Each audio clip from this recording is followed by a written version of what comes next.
Fatou Gueye Younous Ciss Zo Barham également ñu ngi leen nuyu ouverture enracinement ñu ngi koy nuyu ñoom ñëpp ñu ngi leen di nuyu bu baax a baax Moustapha dañuy ñëw boole ndoo li nga xamante ne mooy une Walf Quotidien tey bi Abdoulaye Wilane moom nee na Sonko Diomaye des apprenants toujours pas doués ci lan la ko sukkandiku moom.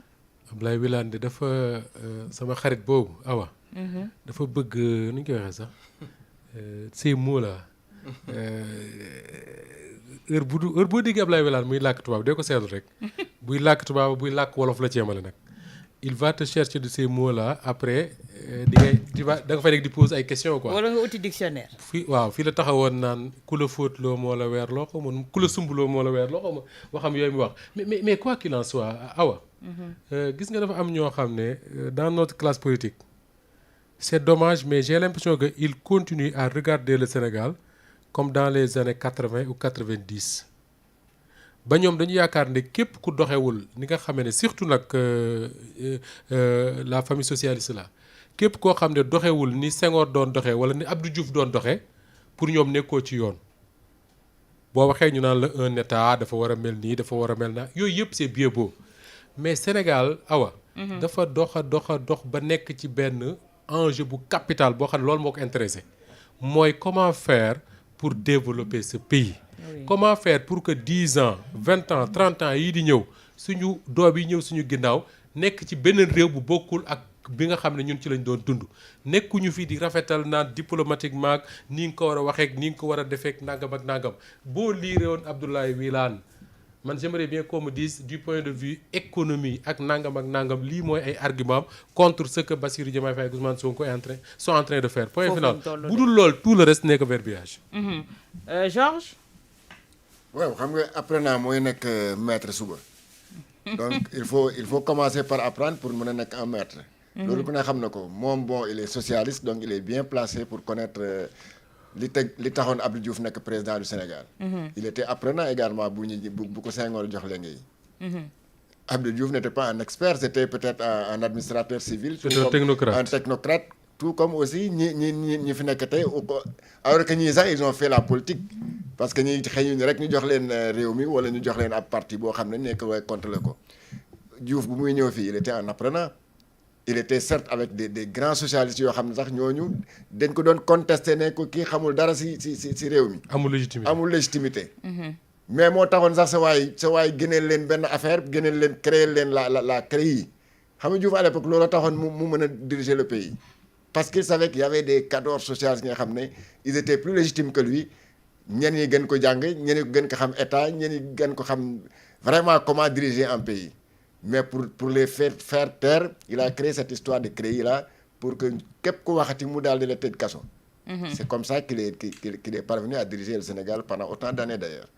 Donc ñii nekk nag ay apprenants man je suis contre ceux qui disent que réew xaw ma mag yi mënoo ñëw rek débarrasser tout l'ancien système comme ils disent mais si tout l'ancien système ne sert plus à rien il faut le dégager.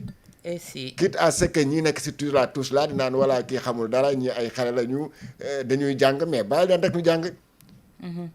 ban école la ñuy jàngee comment diriger un état. amul de kii pour devenir président mais amul. kon de foofu war na fa yóbbu ñoom Doumbouya ak Traoré. école boo xam ne dañ ko ubbi rek ne. waaye jàng sax dafay amul pour nga nekk président fii nga war a jaar. à tel point que boo jëlee réew ñu ne la kii de c'est un apprenant wala élève la wala stagiaire la comme ñeen di ko waxee. kon ñoom Ibrahima Traoré lan la ñu. Sékou Touré bu muy jël Guinée français bu baax sax dégg ko.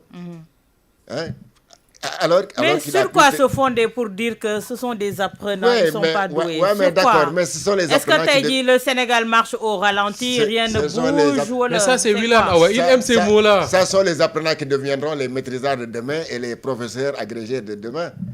Ça c'est ça moi je ne m'en fais pas du tout et je sais que aussi ñi nga xam ne ñoom lay waxal teguñu ko dañ ko teg nii rek parce que quelqu'un boo xam ne dafa il avait envie de parler moo tax muy wax. L'essentiel na bàyyi rek bu ñu posé acte boo xam ne acte bi daal kii kenn mosu ko gis Sénégal wala kenn mosu ko dégg si réew boobu de mën nga ne ñii de xamuñu kon ni réew di doxe mais beneen bi Georges mooy tey bu ñu dee fal un président de la République du Sénégal je parle sous le contrôle d'Ibrahima Anne man mësuma gis ñuy fal président ne ndax am na BFM wala ndax am na entrée en sixième wala ndax am na. ça c'est lire écrire en français. lan la gën a mooy président la na mën a lire. ak bind ci français. point final moo tax sëñ Abdou Bara Dolly wax ne mën naa nekk président. waaw kooku moom kooku il exagère. léegi je bàyyi foofu. moi je lui avais dit ça waxoon naa ko de ne woon naa ko yow te exagère. yow li ngay wax ne ay lire écrire. yow sa lire ak écrire boobu taxul ñuy wax. partie visible de la gërëba. man waxoon naa ko ko. mais léegi soo xoolee ñi nga xam ne ñooy gouverner le Sénégal actuellement. ci yi nga xam ne moo ci gën a am solo man damay jël le premier ministre ak le président teg fële. soo jëlee nga ne la justice mais est-ce que mën nga am ministre de la justice bu gën a xam justice ki fi nekk nii. nga jël ministre de l'intérieur est-ce que mën nga am ku la gën a mën a xam la sécurité de ce pays que le général Tine nga jël le ministre des finances et du budget est-ce que mën nga am ku gën a xam Cheikh Diba le ministère des finances et du budget continuons man ngay dem di dem ces gens là ils ne sont c'est pas des apprenants oui ministre de l'éducation Moustapha Bamba Guirassy qui a une école Moustapha Bamba Guirassy qui a été ministre sous Wade ba pare ñëwaat nekkaat ministre continuel c'est pas des gens qui viennent apprendre ah non pas du tout Ibrahima est-ce que tey suñu départirul directeur de Nestlé suñu départirul ci complexe bi nga xamante ne mun naa jàpp ne waxu Wilane bi complexe la boo xamante ne ba léegi mi ngi fii duñu avancer je m'attendais pas à autre chose de la part d'un opposant olof yi dañuy naan kuy sa wujj di sëlëm doo set yow de léegi nga léegi dégg naa sax gars yi dañ may tooñ naan ma sa olof bu bon bi ngay lakk léegi nga dem Kayor mais maa ngi je suis en train de faire des progrès je suis en train de faire des progrès mais beneen bi aussi mooy que man j'ai lu l'entretien de Wilane man au contraire Wilane que je connaissais que Moustapha connaît oui man je l'ai trouvé moins tranché vis-à-vis pourtant de Diomaye parce que am na fenn foo xam ne il a dit que il faut que les gens soient indulgents par rapport à ñoom nee na ces gens là ils n'ont fait que 1 an de pouvoir beneen bi que nous on a repris aujourd'hui dans Walfnet ce matin il a dit que Diomaye c'est quelqu'un de vigilant et qui apprend vite donc loolu je crois que quand bu ko waxee ci président Diomaye bon man loolu dafay xaw a wëroog li nga xam ne mooy que ne c'est des non sachants xam nga lan c'est des non lan la wax encore voilà c'est des apprenants boo xam ñun aussi nous surtout nous de la presse écrite on aime sortir benn kii waaw benn kii bon peut-être mais il faut lire le fond le comment dire le fond de l'entretien c'est un entretien sur 2 pages je crois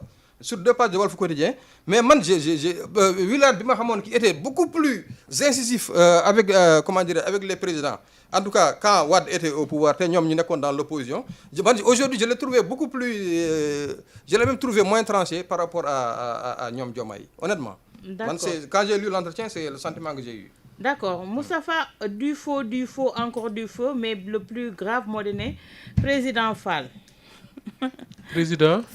magistrat le faux juge si bu ma ko déggee daf ma tiital xam nga lu tax Awa parce que man dama xam benn magistrat bu baax lool ku jub man liggéeyam xam ko léegi moom Fall la sant. Mbaa du Ahmed Fall magistrat léegi quand je lis ça je me suis dit mbaa du mbokkam mais au fur et à mesure may lire texte bi j'ai compris que ni voilà ça n'avait absolument rien à voir mais quand même c'est ahurissant mais waa jooju moo am fit am bureau am tribunal lañ wax.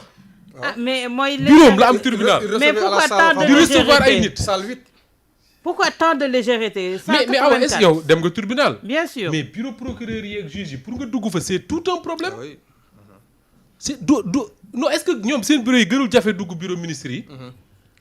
yombul de. man gëj naa tribunal nag mais dem naa fa seeti ay magistrat mais pour dugg fa c'est difficile. oui. mais comment se fait-il que un gars comme ça parce que je ne sais pas nijaayam xaw ma la am la wax mooy magistrat. am na benn mbokk magistrat daal en tout cas. waaw il vient il le remplace dans son bureau di recevoir ñoom Omar ñii ñoom. Georges di négocier ay médiation pénale di laaj ay kii mais c'est.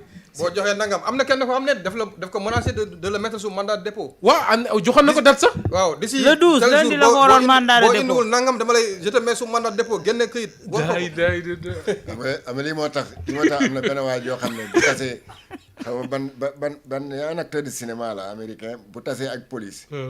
police bu ko arrêté moom mooy contrôler police bi si boppam. moo koy contrôler ne ko wan ma sa këyit.